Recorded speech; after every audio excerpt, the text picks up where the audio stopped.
मैत्रिणींनो, मी मनीषा. नमस्कार. आज मनीषा किचनमध्ये बनणार आहे मस्त मसाल्याच्या पावट्याची भाजी. तर मैत्रिणींनो, पाहूया अगदी सोप्या पद्धतीने आणि खूपच टेस्टी लागणारा असा हा पावटा. भाकरीसोबत किंवा चपातीसोबत याला नक्की ट्राय करा. पाहूया रेसिपी. आपल्याला पावटा घ्यायचा आहे. पावट्याला सोलून घेतलंय मी. आता हा पावटा आपण तव्यावरती चटका बसेपर्यंत भाजून घ्यायचा आहे. मस्त त्याला चटका बसला पाहिजे. 2 ते 3 मिनटं याला असा भाजायचं आहे आपल्याला. म्हणजे याची टेस्ट अतिशय सुंदर होते. तर या पद्धतीने मी पावटा भाजून घेतला आहे. यानंतर याला एका भांड्याने असा रगडून घ्यायचा आहे थोडंसं. म्हणजे जेव्हा आपण याची भाजी बनवतो तेव्हा पावट्याचा पूर्ण अर्क त्यामध्ये उतरला जातो आणि पावट्याची भाजी एकदम टेस्टी होते. आता 2 चमचे तेल घालून घ्यायचे. मी छोट्या कुकरमध्ये ही भाजी टाकत आहे. मोहरी तडतडायला घातली आहे.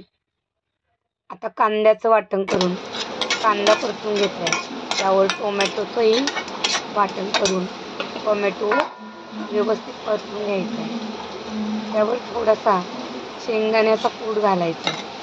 आता हे सर्व मिश्रण एकत्र परतून घ्यायचे.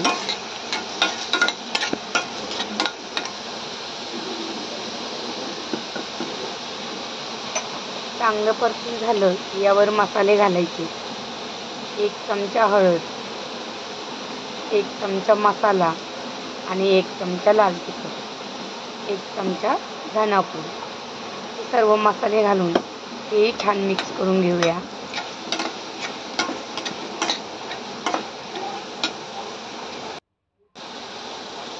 चवीपुरतं मीठ घालून घ्या आणि आता हे सगळं चांगलं परतून घ्या.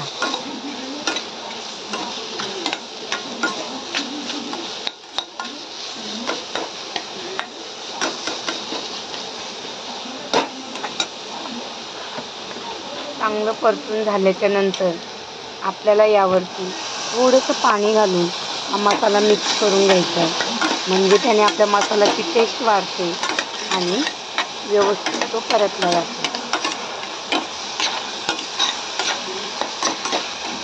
मसाला चांगला परतून झाल्यावर यावर आपल्याला वरून घालायचा आहे पावटा. जो आता आपण थोडासा रगडून घेतलेला होता तो पावटा घालून घेऊया. आणि हा या मसाल्यांमध्ये व्यवस्थित मिक्स करून घ्या.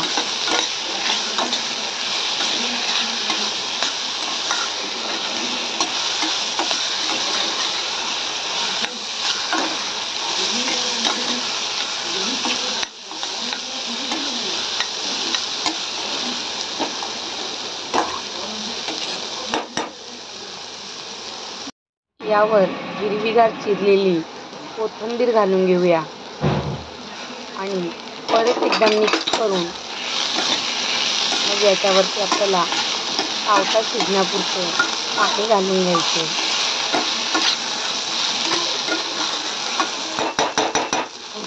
आपला मसाला एकदम खमंग भाजून झाला आहे. पावटाही त्यावर मस्त मिक्स झाला आहे. आता यावर आपण पाणी घालून घेऊ. आता झाकण ठेवून आपल्याला 5-6 मिनटं पावटा चांगला शिजून घ्यायचा आहे. आपला मस्त मसाल्याच्या पावट्याची भाजी तयार आहे. खूप टेस्टी लागते. आवडली तर लाईक करा, शेअर करा, सबस्क्राईब करा.